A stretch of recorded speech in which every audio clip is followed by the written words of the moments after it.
Yeah. Hello, good night, everyone. Welcome back to another episode of Carlene Plus. Jamie. We're in the building, a little different tonight as we are live. Live and streaming with this whole new setup and trying to get everything together. We didn't have time to, I guess, do our usual record, but we didn't want to leave you without an episode this week. Because we truly care about showing up in this space consistently, understanding that consistency is something that is important to us.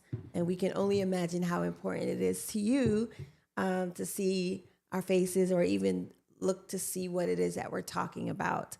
And so for the past 3 episodes, Jamie, we've been talking about sex and how Let's talk important about sex, baby. Let's talk about you and me. let's talk about All the good things and and the the bad bad things times.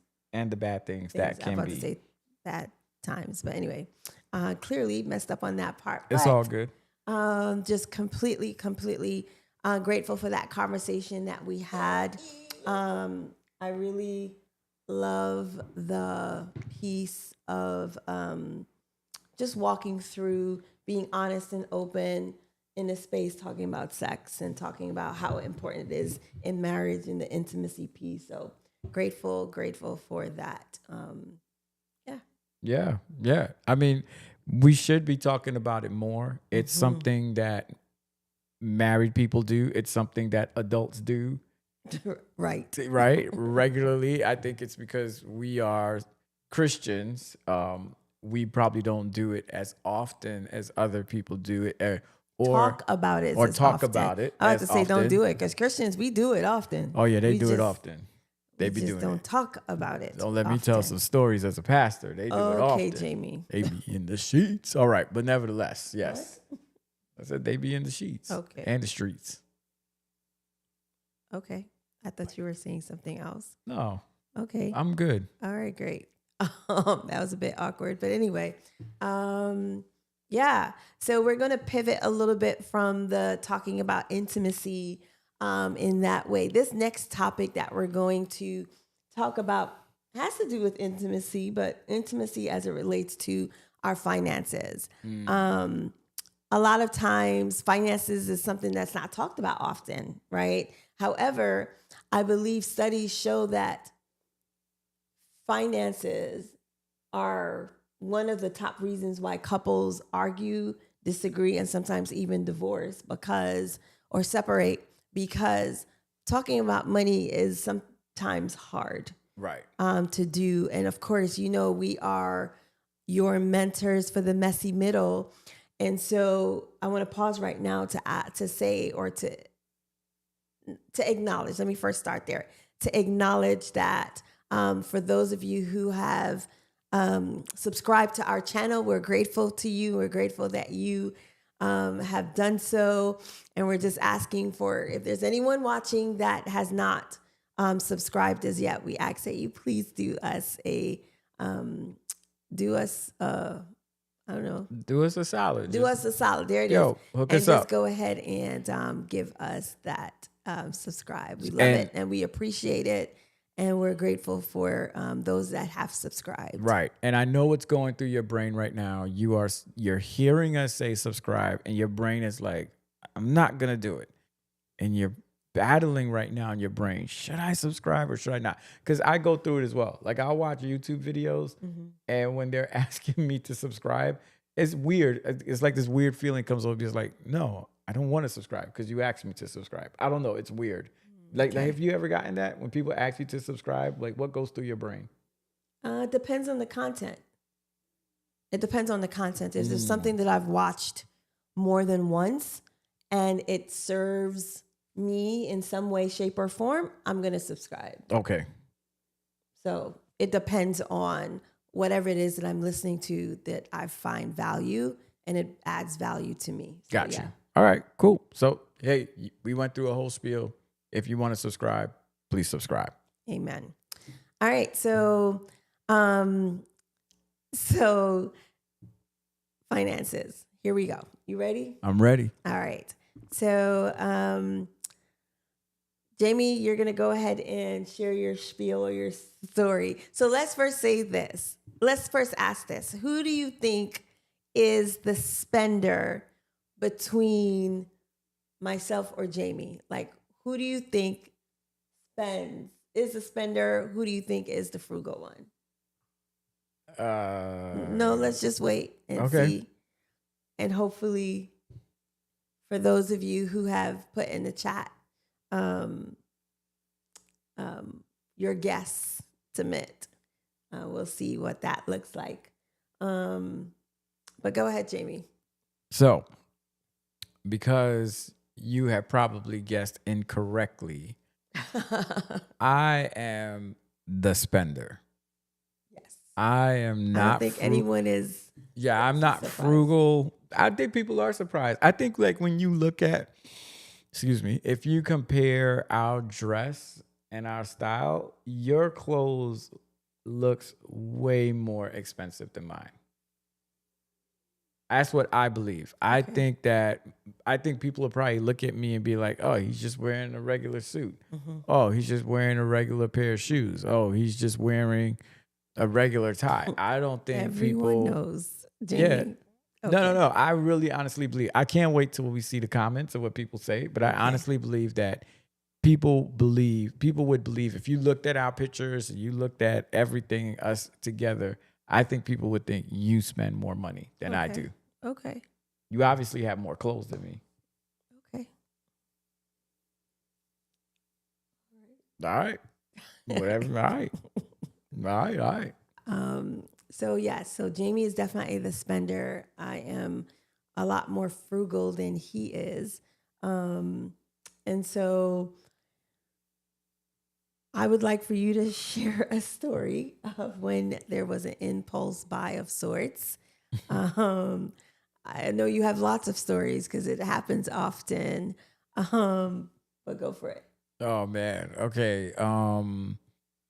All right. So maybe we could go with recently, right? Go for it. There was one recently. So the other day, I bought a vintage Obadia and Sons Konichiwan hand knit sweater. It has horn buttons with suede leather hooks. And this piece is an iconic piece. It's a classic piece. It has a man skiing on the background, on the back of it, reminiscent of Ralph Lauren back in the heyday when he was making ski sweaters. And I needed it because I was afraid that if I don't get it, then it's going to go away. So I had to go and get this sweater because I needed it in my life, and I went and bought it. Yes. And I asked the question, do we need another sweater in the house? And the question, answer was of course yes. But I definitely was side eyeing the bank account. Like, did we really need another sweater? And so, in your marriage, who is the spender and who is the one that's more frugal? I would love to know. We would love to know. Go ahead and put it in the comments or maybe a DM and share with us who out of the two of you are more, is the spender and who is more frugal. Yeah, I feel like you can't have two people who are frugal. Yeah, that's crazy. In a marriage. And you can't have two people who are spenders in a marriage. But I also believe that everybody has something that they will spend money on. Very true. I think there is something that will get your hard-earned money that you don't look at, or you don't bat an eye because you feel like you need to have it. I definitely think that different spending habits or different spending styles aren't bad. I think it is, but they can certainly create tension. They certainly can create tension. Right. So, Jaime, can you share with us why you are a spender? Like, what does spending do for you? It makes me happy. It brings me joy. It's just nice. I just feel like if you work hard and that you work hard, I feel like you should treat yourself to nice things every now and then, to things that you like. Mhm. I feel like you only get to live this life once, and once your bills are paid and everything else is taken care of, you got food to eat, like you got all those other things. Mhm. I feel like, yo, if you got a little extra, yo, get that. Mhm. So spending makes me happy. Clearly, you guys can see the happy face on Jaime right now because he seems to be super happy. Just saying what spending does for him. And he hasn't spent anything, but he's just talking about spending. So it's very interesting for sure. So for me, I believe one of the reasons why I am the way I am with regards to money, I think I'm frugal because I feel that it brings me security. It makes me feel I don't know, safe. A whole lot safer. I definitely know that being frugal gives me peace as well. And I know for sure that if we were to both think back about money and what lessons there were that shaped our sense of spending versus being frugal, I'm sure that if we were to go back and think about it, it would surely tell us a lot about why we think about money the way we think about money. I'm sure. Yeah. Yeah. So do you want to go there or you want to wait? I'm gonna wait. So Okay. here's a light quiz for our viewers, for our listeners. Who checks the bank account more often? Who checks the bank account more often? So this is interesting for us. The person that's frugal versus the person that is the spender. Yeah, we're interested to know what your thoughts are. Who checks the bank account more often? So between Jaime and I would say that Jaime does what? Checks the bank account every day. Every day. For me, interestingly enough, even though I'm the more frugal one, I do not check the bank account every day. Yeah, I don't check it every day. Right. I'll check it every now and again. But even though, again, being frugal or knowing that we have money brings security and safety and all those things. But I definitely, I don't know, maybe it's a level of trust that I've built with Jaime to know that he is going to try his best to manage our funds appropriately. So I think that is one of the reasons why I don't check it every single day. But he checks, I know for sure he checks it every single morning. He wakes up and know for sure that Jaime is checking the account. Right. Because I need to know how much I can spend today. Crazy. That's it. And for me, I probably don't check it because I don't want to spend. Because I want whatever it was that I left it at, essentially, more or less. I want it to kind of be around the same. No, you don't check. Yes, you want it to be the same. You don't check it, but you go to the grocery store, Yeah, and spend because we need groceries. Right. So you don't you don't check it to say like, okay, I need to spend X amount on groceries or this amount.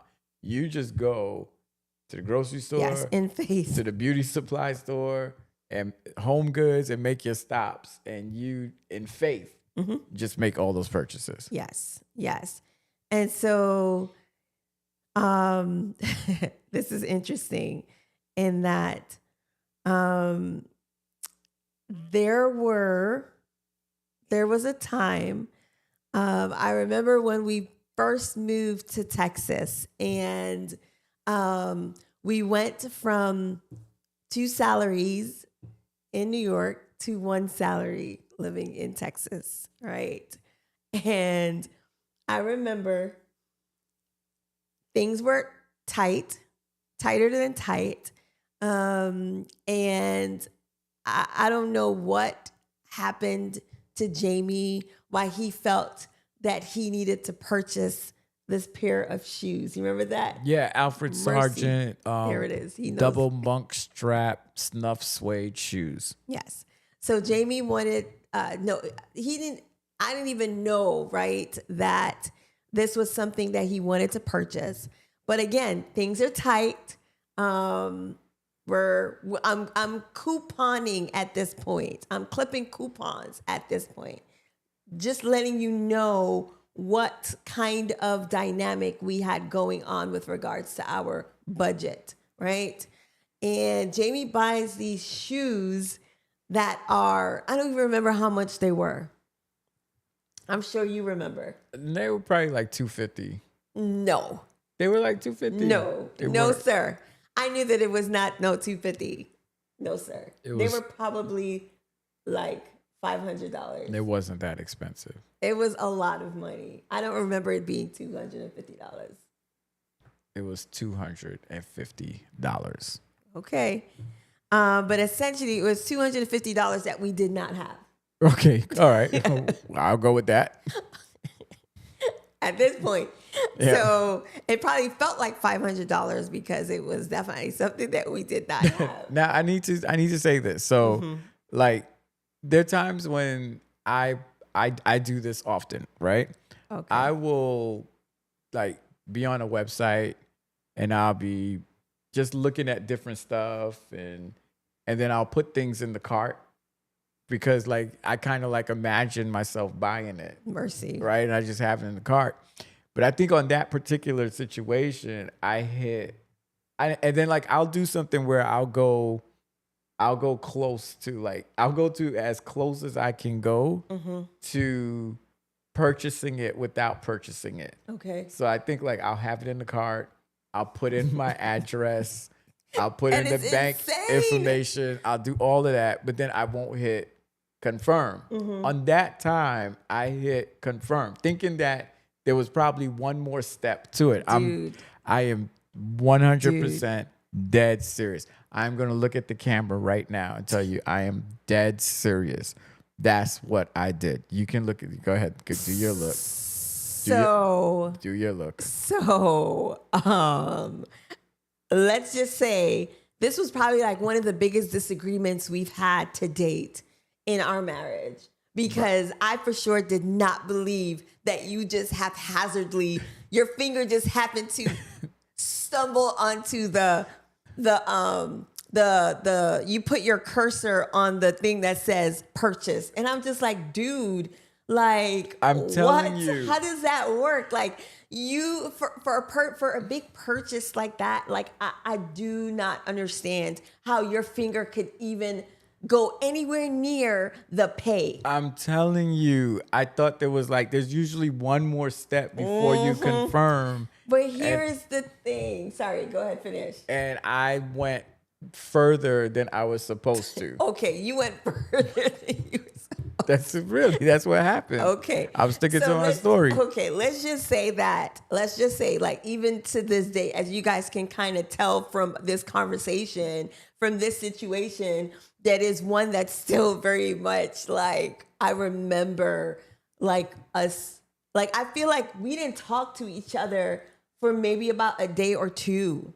And usually we are good with like nipping in the bud, like a disagreement. Like if we disagree about something, like we can talk about it maybe the next day or the night of. But like we legit went to sleep maybe 2 nights without talking to each other for real. We just kind of talked about like necessary things, but we didn't talk. It was tension. That tension was thick in the house because I just could not imagine Jaime making a purchase of that amount, knowing the situation that we were in. I think this was probably our first. Maybe this was our. I think this was maybe like our first argument, disagreement about money and purchases. Yes. Yes. For sure. Because prior to that, we were at a place where we both had jobs. No, yes. And we would we buy had, and shop and but spend you together. remember we would have allowance. Like, Right. we would have a spending allowance where, I think it was like $500 or something like that. Like every now and again, like we would just have an allowance to just spend about that much amount on anything that we wanted. So we had a lot of freedom to buy something like that.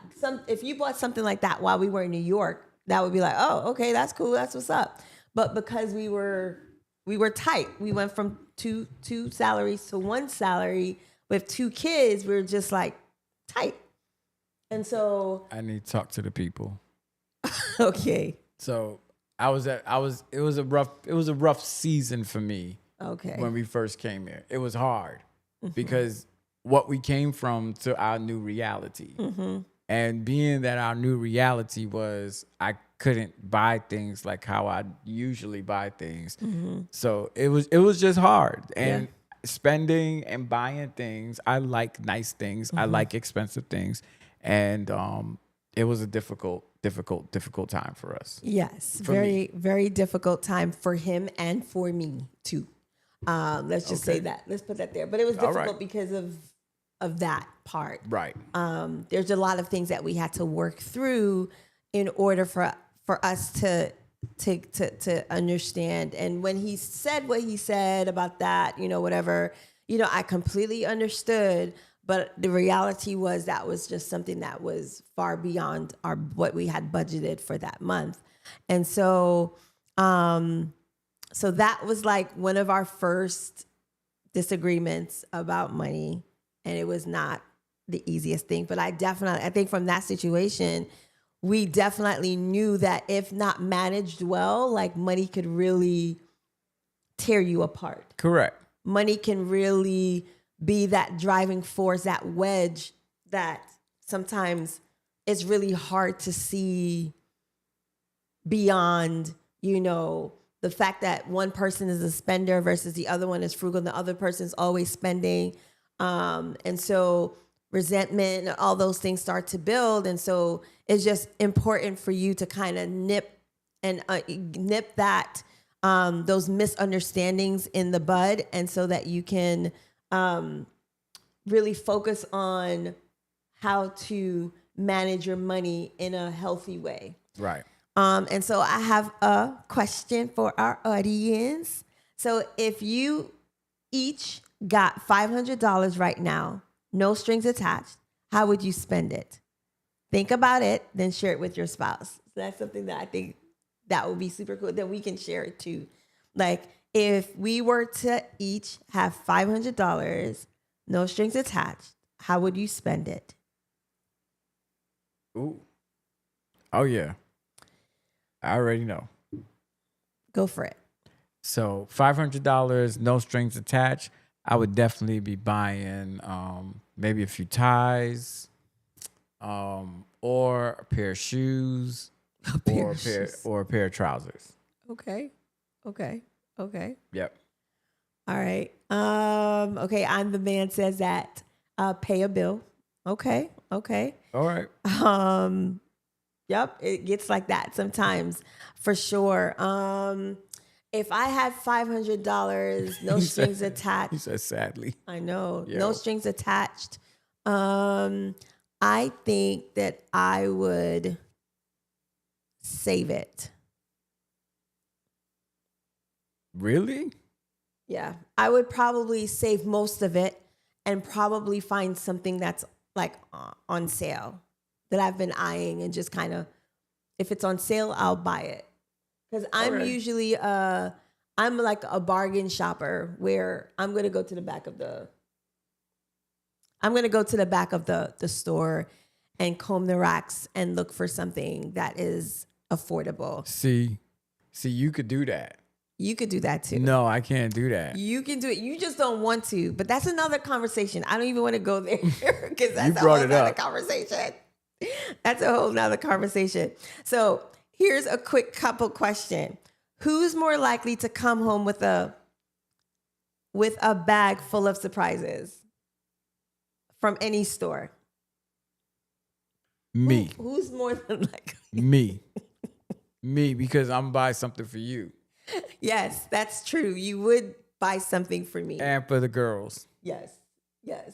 You, on the other hand, you ain't buying nothing for nobody. Nope. I mean, I will buy something for the girls for Right. sure. If I see something for the girls. You heard that answer, right? But I can't buy something for you. If I go to any store and try to buy something for you, you're gonna look at it and you're gonna be like, "Oh, thanks," and not wear it or not use it. No. The only thing I can buy for you, honestly, is deodorant and No. lotion. Yeah, I promise you. Look how you cracking up. Jamie, I can only buy you lotion. I can only buy you deodorant. I can buy you some a shaving cream or some nah, that's it. I can't buy you anything else. Cuz I know if I buy you anything else, you honestly would not appreciate it. I would appreciate it very much because it's the thought that matters. Yes. But I think that won't you would. use it. Sorry. I'll change can I change it? All right, go ahead, change So it. I feel like you would appreciate it. You just may not wear it. I So would. if I bought you clothes from like Target not Target, excuse me, because we were still boycotting them. But what is it called? If I went to Marshalls or TJ Maxx and like Home Drax and bought you like a shirt. You said That's home. on the- What'd you say? Home drag? I said Home rags? I said home. I didn't say home. You said if you go to home No, I rags. didn't. I said I heard you say home. If I go to home rags, I hope the people are listening. sorry, not where home Carlene rags. would go Not shop home for me. rags. I said Target. I said Marshalls, and I said TJ Maxx. I heard home rags. Because what store name is named Home Rags? You probably find the store, be like, oh, let me shop for Jamie here. I think if you looked at my closet and you looked at the stuff that I wear a lot and the brands I like, and you bought me something from there. Yeah, but it's not going to be a small purchase. I'm gonna have to spend at least $300. But it's the thought that counts. I think you should. So the thought is going to Marshalls or TJ Maxx if it's really the thought that counts. It is the thought And that counts. find you something there. But anyway, you good? I'm good. I'm great. Okay. So I Am the Man also says, growing up, not having for so long, I have some trauma associated with spending, so I hold tightly to cash. And I feel as though this is exactly what I was going to, what we were kind of going into was sometimes the reason why we associate ourselves with money is actually out of what we call abundance or scarcity. And so for some of us, we may have grown up with where money was something that was scarce, right? Where our parents we didn't grow up with, a whole lot of money or, like things were tight. And so we respond that way when we're older, where we treat money, well, some people, because sometimes people who grew up in scarcity and they get a little bit money, it's almost like they just go to the extreme with buying stuff that they don't have money for, and they live way outside of their means just to say that they have, but they don't. Right. And then you have the other group of people who, like myself, where I grew up in scarcity, where money wasn't a thing that we had in abundance. And so my relationship with money is always from a vantage point of, I may not always have it. So let me be wise in how I spend it, because it's not something that grows on a tree. And so that's why I feel like that's just why I approach money in a frugal way, a more frugal way. I'm not saying that I don't spend money or if I have an opportunity that I wouldn't lavish it on others, and sometimes on myself, which is rare. But I definitely do believe that that's why I associate money that's why I'm frugal, because of how I associated money growing up. So for you, Jaime, what was your, I guess your like what's your relationship to money, and how do you see it playing a part in terms of like how you grew up? So, I didn't grow up with a lot of money, but I believe I grew up always wanting nice things. Mm-hmm. And so when money came, I would always make sure, like, one thing about me is that I'm going to make sure that a bill is paid or everything that needs to be paid. And then I'm going to get whatever I want. And so sometimes, yeah, I'll probably spend all the money, but I know that at least everything is paid for, taken care of. So I think I grew up with the understanding is that I think I know money is supposed to be saved, or some of it's supposed to be saved, but I like being able to spend. Mm. And I think I grew up like that. I know I grew up with my father. Mm-hmm. My mom is extremely frugal, like frugal to the frugalist, Mm-hmm. right? Frugal to the 10th power.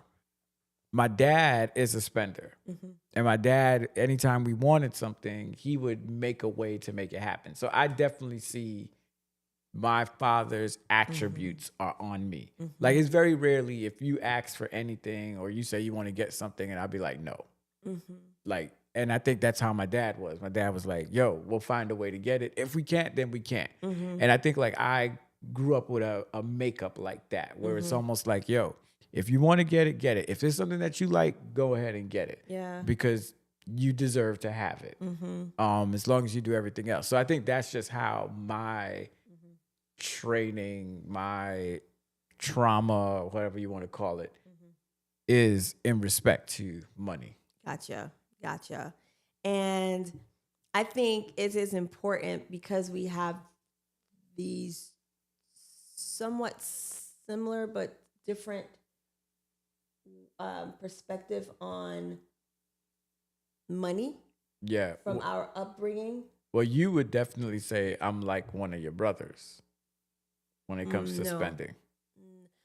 Yeah, but I'm talking about your upbringing Okay. playing a role in that. Got you. Not necessarily having to do anything with spending. Got you. Now, I definitely do feel that it's important for you to know if we were to go back in our pre-counseling days, that would be something that we spend a little bit more time on, focusing, because if not vetted out properly, like understanding money and how it's spent and understanding the value of money, because I can have $1 and I can say, man, I'm going to hold on to this dollar, right? Because I'm not sure when the next dollar is going to come, versus you may look at the very same dollar and say, yo, I may not know where the next thing is coming from, or I know something else is coming, Right. but I'm just going to go ahead and spend this because I know something is coming, versus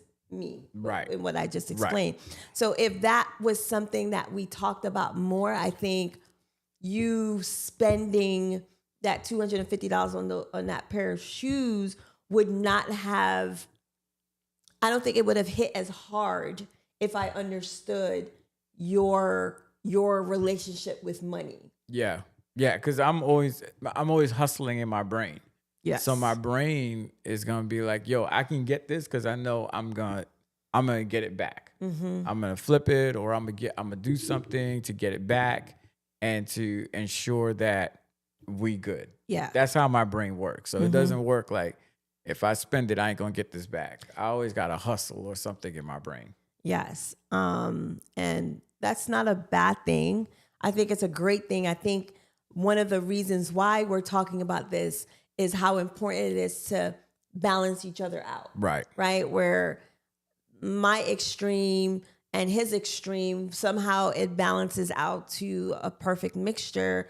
Because when I'm like, nope, let's go ahead and hold on to it. He's like, no, I know what's coming up. I know what we have coming up. Let's budget for this thing. Let's kind of plan for this thing. And then we can kind of, work it out. Versus him, where he's just like, nah, let's just spend it now. I'm like, let's go ahead and try to figure out. Maybe we can plan. Let's have a plan of action where this is something that we kind of balance. It balances itself out. That's essentially what I'm trying to say. And so I think that in order for us to have those tools to help us in figuring out like how to balance each other, I think money dates. Remember, we talked about what did we talk about? We talked about how important couple care is.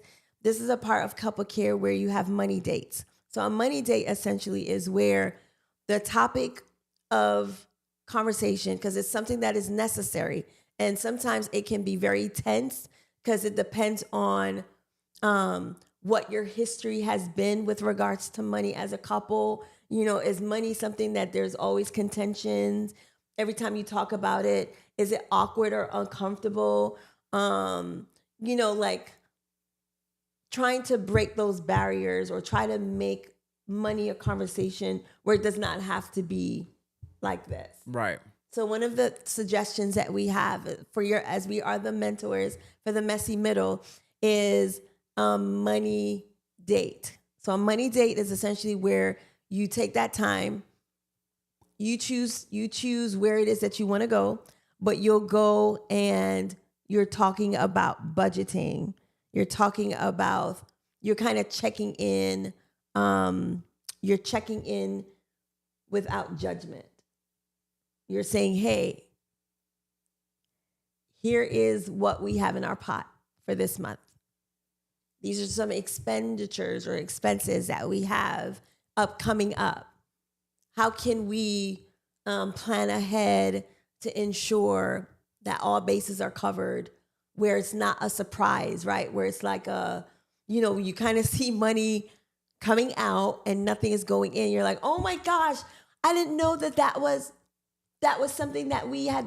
No, this is something that you're talking through with your spouse regarding money. Right. Yeah. And you have agreements, right, on spending and agreements on thresholds and things like that. Because I know that when we first got married, we used to check in. We used to check in and say like, okay, this is over 150. Can I have this? Can I buy this? Can we do that? So, and then we kind of drifted from that, I guess, when we started making more money and we were just spending and just buying. So I think it's always good to go back to where you started. And if you haven't, to start, because that, and the maturity of our relationship too, because we know that we are committed to each other. That could have caused a ripple effect. Oh, for sure. That could have led us to splitting from each other. Yeah, because it's trust. Right. Or distrust. So, I was able to humbly, shamefully to be like, all right, I know it was wrong, and to send them back, or I don't know what else happened. Something happened, but nevertheless, we were able to get through it because I was, shamefully and humbly enough to say, that wasn't right. Yeah. So I think that's also important. But, if you're, for those of you that are dating and you're in a relationship with somebody, you kind of can see their spending habits now. Like, I don't know, you probably could have seen. Oh, absolutely. You saw my spending habits before we got married. But I know that one thing you knew was that I never, or you could probably, or I know that, let me just say, you probably saw in me that my cell phone bill was paid and everything else was paid. It's like I wasn't behind on car payments and stuff like that. But I was definitely spending money. Definitely always in the stores. So you saw those things as well. I knew you were frugal. You always been frugal. Yeah. As long as I've known you. Yep, that's me. You frugal. So Miss Frugal. the fun fund and safe fund. So each of you gets a guilt-free amount where you get to spend it on whatever. And going back to what Jamie talked about, you kind of went ahead, but it's fine. In that when we first got married, we had a fund where it was a spending fund of whatever it is that we wanted to get. And that fund essentially, or allowance, we called it allowance. You didn't have to spend your allowance for that month. You could kind of stack it.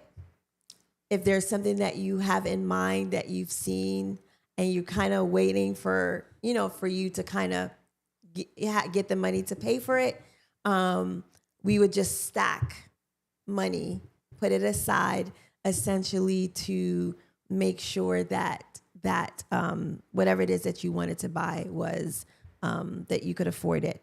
And so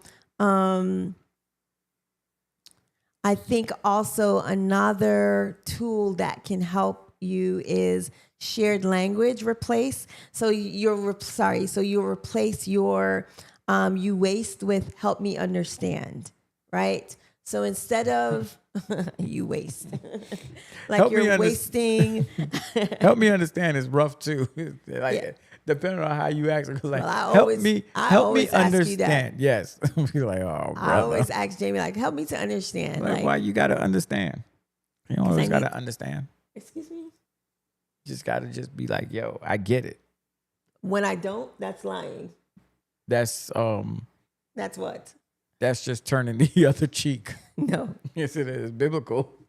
no, thank you. No, thank you. Well, I'm not turning the other cheek. If I don't understand something, I'm going to ask, help me to understand. Or please tell me more. Tell me more so I can gain understanding. Because again, that's something like if you sit with that misunderstanding for too long, it can really cause a ripple effect because for me, I'm thinking about all the things. Like I'm giving you an opportunity to tell me what is happening versus me coming up with my own story. Like my brain, I can tell a whole story without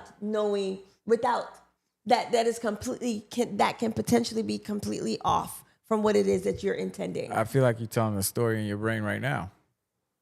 No, I'm speaking out loud. I'm not telling a story. I'm sharing with you and with our viewers like how important it is to ask the necessary questions so that you can gain understanding, so you can gain clarity around money and how it's spent in your marriage. Okay. Okay. All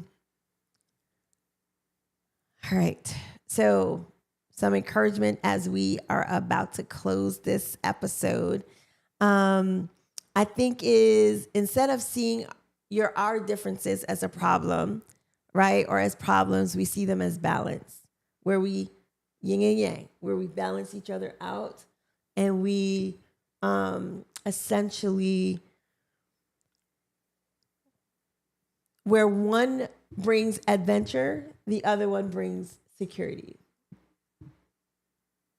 Why are you laughing? Because I bring adventure. Yeah. The adventure is like, hey, this is what you would say. You would say, oh, get it. Like you only live once, or like those impromptu moments where I'm just like, no, let me think about it. I got to think about it. Let me process it. Let me sleep on it. Or I'll buy it and then I'll return it the next day because I'm like, nah, it's too much money, or it's something that I don't think we can afford. Yeah. Because I'm thinking about other things that we have planned. And so instead of for this very small moment, enjoy this thing that honestly in a few days, I'll probably wear it or I'll probably use it. And I'm just like, it was nice. It was cute, but it's not as bad. It's not as much as that big thing that I'm trying to work towards, like vacationing and doing other big things, saving for other things. So that's for me is what goes through my brain when there's where there's something that I'm like, oh my gosh, that's so amazing. And you're like, get it. And I'm like, ooh, adventure. It's exciting, but at the same time, that excitement fizzes out when I know that I want something else. Yeah, I'm always like, get it, because it may not be there when you come back. And then you're going to have regrets like, dag, I should have got that. Because that's how I am. I'm always like, dag, I should have got that. You remember that time with the Oh boy, here we go. with the varsity jacket? And I tried to do the same thing you did, and I was like, get it. And I was like, nah. I regret it right now. I wish I got it. So I just live with the notion of, I feel like because you work so hard, I feel like because you do so much, because for me, for the girls, for your job, for just everything, is that I am always pushing you to get it, because in my brain, I've already mathematically worked it out. We're going to be all right. And then number two, I feel like you deserve to have it. Yeah. But you, and maybe that be something we could have to unpack later on why you feel like you don't deserve to get something nice for yourself every now and then. Yeah, we could definitely unpack that in the next episode. Unpack it. Because I don't know if it's a mom thing. I don't know if it's a woman thing. I don't know if men also experiences these kind of emotions as it relates to spending and money and, you know, buying for yourself and, you know, doing stuff for yourself before you do for others. Yeah, that's definitely something we could talk about next week on another episode of Carlene plus Jaime. Look, y'all, we've been in here for almost an hour, and we were only supposed to come on for 15 minutes. But I guess this is what sometimes happens to us. When we get in here, we just kind of keep staying here. Right. And we thoroughly enjoy our time here together. But we hope that this conversation definitely sparked something within you to say, let me rethink how, or reimagine how we look at money as a couple, and how can we best see each other's spending habits, whether spender or being frugal, as something that is not necessarily something negative, but it could be something positive, something absolutely amazing, right? Because it creates that balance for each other. And so I don't know if you have any other closing thoughts. No, I think this was a great episode, much needed conversation, and I'm looking forward to the next conversation. Yes, for sure. So once again, hit the subscribe button, hit the like and the comment. We are grateful for those that have joined us live in this conversation. Yeah. So Sorry, I am the man. That's Anderson. Okay, what's up? What's up, Anderson? What up? We live. I know you've been asking for the live, so we did it.